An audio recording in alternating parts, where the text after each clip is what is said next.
La JEP 492-513 Flexible Constructor Body, de quoi ça parle? Alors, un constructeur body, on connaît, c'est le corps du constructeur, et les constructeurs, ça on sait faire, mais flexible.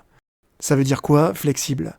Pour comprendre la JEP, on va revoir rapidement plusieurs notions.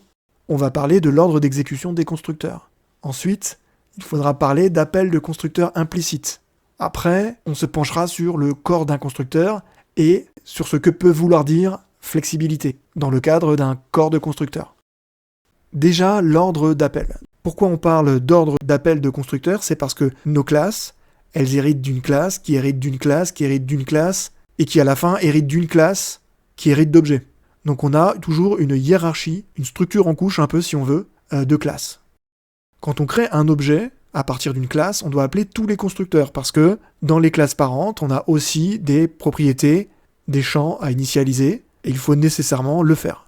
Donc tous les constructeurs, on doit les appeler. Celui de la classe, mais aussi de tous les parents. Et dans quel ordre on fait ça? On commence par les constructeurs des classes parentes. On est dans du top-down.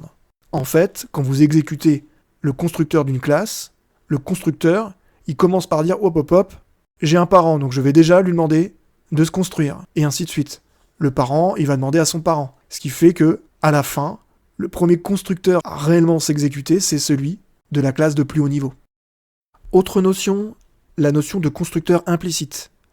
Un constructeur, ça doit toujours commencer par super ou this pour appeler soit un constructeur de la classe parente, soit un autre constructeur de la classe elle-même.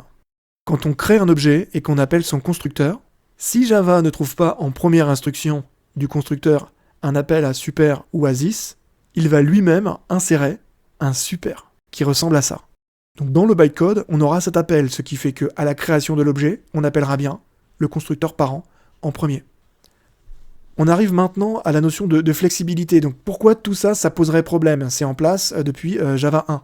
En fait, tout ça, ça peut être vu comme trop rigide et ne permettant pas certains traitements, comme par exemple ajouter en début de constructeur des contrôles pour pouvoir interrompre la création d'un objet si dès le départ, on sait que les inputs qu'on a, ils sont pas corrects. Et ça évitera d'avoir à solliciter tous les constructeurs parents pour rien. L'idée de la JEP, c'est de pouvoir écrire des instructions qui vont être exécutées avant qu'on appelle le constructeur parent. Ça revient à décomposer un constructeur en 3 parties, le prologue, l'appel au constructeur parent via un super ou un this, et un épilogue. À partir de Java 25, on a soit un constructeur comme on le connaissait jusqu'avant, qui commence soit par super, soit par this, soit qui aura un super inséré à la compilation du bytecode. Mais on peut aussi avoir un constructeur qui contient des instructions, donc un prologue, suivi d'un appel à this ou à super, suivi lui-même d'instructions. Quand on a un prologue et un épilogue, c'est qu'on a nécessairement entre les deux this ou super.